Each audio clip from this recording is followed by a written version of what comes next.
Kingslayer. A word every man and woman in Westeros spits at me, though many can't even name the king I slayed.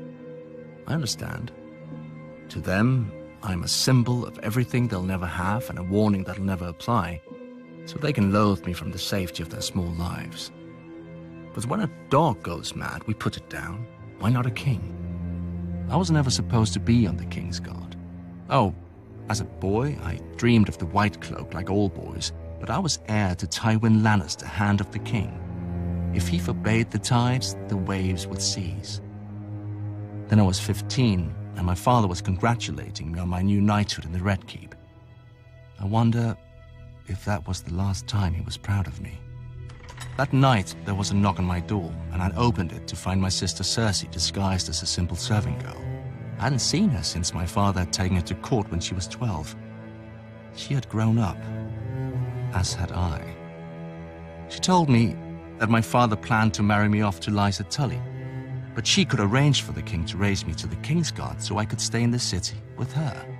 All I had to do was agree. I made the obvious objections: our family, our father, Casterly Rock, until she asked, "Is it a rock you want, or me?" Come morning, she had my consent. I would join the King's Guard for her. I would forswear my lands and title for her. I would forsake our family for her.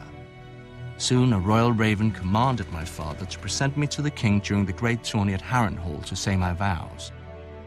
My father erupted in fury. He could not object openly, but he resigned the handship and returned to Casterly Rock, taking Cersei with him. Instead of being together, Cersei and I exchanged places. Then, everything started to fall apart. At Harrenhal, King Aerys made a great show of my investiture. I knelt before him in gleaming armor and swore the oath of the King's Guard. When Sir Gerald Hightower raised me up and put the white cloak on my shoulders, a roar went up from the crowd. I admit, despite my father's anger, I was happy and foolish. That very night, Aerys soured, commanding me to return to the Red Keep to guard the Queen and little Prince Viserys. Sir Gerald offered to take that duty himself so I might compete in the tourney, but Aerys refused. "He'll win no glory here," the king said. "He's mine now, not Tywin's. He'll serve as I see fit." That was when I understood. It was not my skill or valor that had won me this honor. The Mad King had chosen me to spite my father and steal his heir. I wanted to rip off the white cloak, but it was too late. A King's Guard serves for life. So I upheld my oath, confined to the Red Keep where Varys could watch me and where the headsman could find me if my father displeased the king. I served the king's pleasure as he burned Rickard Stark alive and strangled his son, inciting the rebellion. I defended the king's honor against courtiers as his generals lost battle after battle with Robert. I kept the king's secrets when his pyromancers hid caches of wildfire beneath King's Landing. I gave the king counsel when my father's army was at the city gate and Grand Maester Pycelle lied that my father had come to save him. Many forget that I also tried to defend the king from harm. When the Lannister soldiers poured through the gates, it fell to me to hold the Red Keep as the only King's Guard in the city. I knew we were lost and sent to Aerys, asking his leave to make terms. My man came back with a royal command. "Bring me your father's head if you are no traitor." Aerys would have no yielding. His pyromancer was with him, my messenger said. I knew what that meant. Aerys Targaryen was alone in his throne room when I found him, picking at his scabbed and bleeding hands. The fool was always cutting himself on the Iron Throne. Burn them," he kept muttering. Aerys had decided to let Robert be king after all, over the charred bones and ashes of King's Landing. He must have thought his pyromancer was near enough to obey him, but I'd killed him a few minutes before in the courtyard. As I approached the throne, sanity flashed behind the king's eyes for a moment, just long enough to read the look in mine. His eyes grew huge and the royal mouth drooped open in shock. He turned and ran.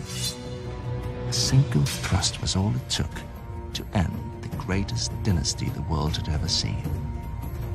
Beneath the empty eyes of the dead dragons on the walls, the last dragon king squealed like a pig and shat himself. So easy, I thought. A king should die harder than this.